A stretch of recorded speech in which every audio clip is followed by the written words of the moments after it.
विगत 4 वर्षों से हमने जैविक खेती की शुरुआत की और जैविक खेती की ही नहीं बल्कि हमने वर्मी कंपोस्ट केचुआ वाली खाद बनाना स्टार्ट किया और उस खाद को बना करके साथियों हमारे क्षेत्र के, हमारे जिले के, बल्कि अदर जिले के भी किसानों को मैं वर्मी कंपोस्ट केचुआ वाली खाद प्रदान करवाता हूं और जगह जगह जा करके सभी किसानों को उसका फायदा भी बताता हूं। साथियों, आप लोगों के बीच में जैविक खेती का कितना बड़ा फायदा है मात्र कुछ मिनटों में मैं बताने का प्रयास करूंगा।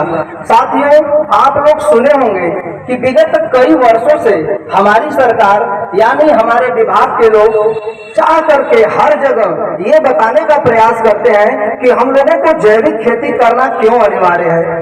क्योंकि मित्रों, आप लोग जान रहे हैं कि आज के डेट में हमारे बीच में इतनी भयंकर बीमारी आ गई है जिसका इलाज संभव ही नहीं है और हमारा जीवन पूरा खतरे में आ गया है।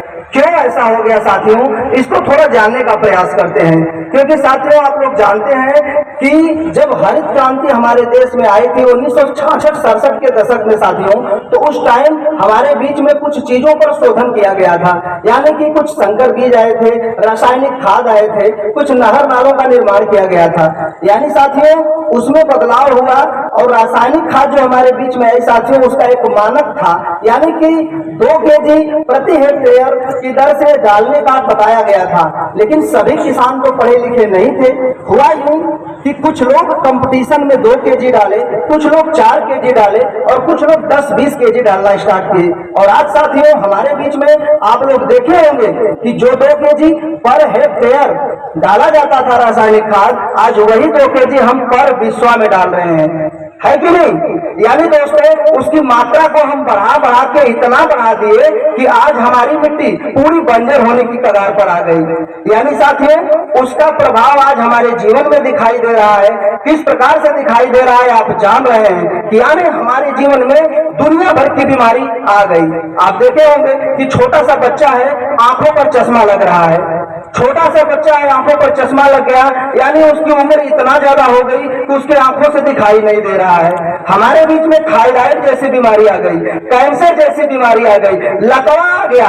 इन सारी चीजों का दोस्तों अगर देखा जाए तो कहीं न कहीं जहरीली दवा, रासायनिक खाद जिसका प्रयोग हम लोग अपने खेतों में कर रहे हैं और उस खेतों में करने की वजह से उसका कहीं न कहीं तत्व हमारे अनाज में आता है और उसी अनाज को खा करके हम सभी लोग बीमार पड़ रहे हैं। साथियों, इसीलिए हमारी सरकार पूरा प्रयास कर रही है कि हम लोग फिर से जैविक खेती की तरफ आवें और अपने पूरे जीवन को बचाएं। तो आज हम लोगों को जगना होगा साथियों, इस चीजों को समझना होगा, क्योंकि अपनी धरती माता की रक्षा के लिए, अपनी सेहत की रक्षा के लिए कहीं न कहीं हमें ही कदम बढ़ाना होगा। लेकिन जानते हैं साथियों, जैविक खेती का एक प्रोसेस है।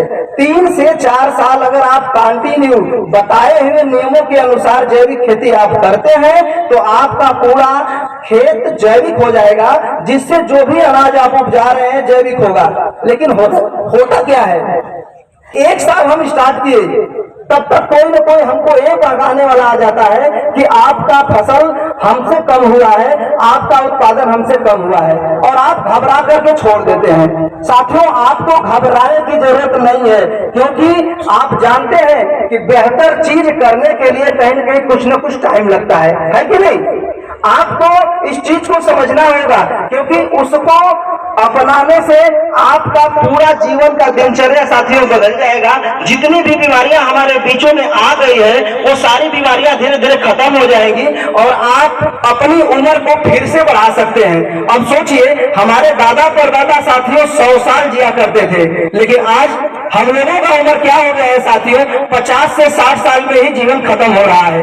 यानी साथियों, इसका नतीजा ये है साथियों कि कहीं न कहीं हमारी उम्र कम हो गई और रासायनिक पेस्टिसाइड दवाओं का कहीं न कहीं इस्तेमाल करने से हमारा जीवन पूरा बीमारियों से घिर गया है। तो इसको बचाने के लिए साथियों हमको कहीं न कहीं कंटिन्यू इस पर मेहनत करना होगा, प्रयास करना होगा और आपको थोड़ा सा धैर्य भी रखना होगा।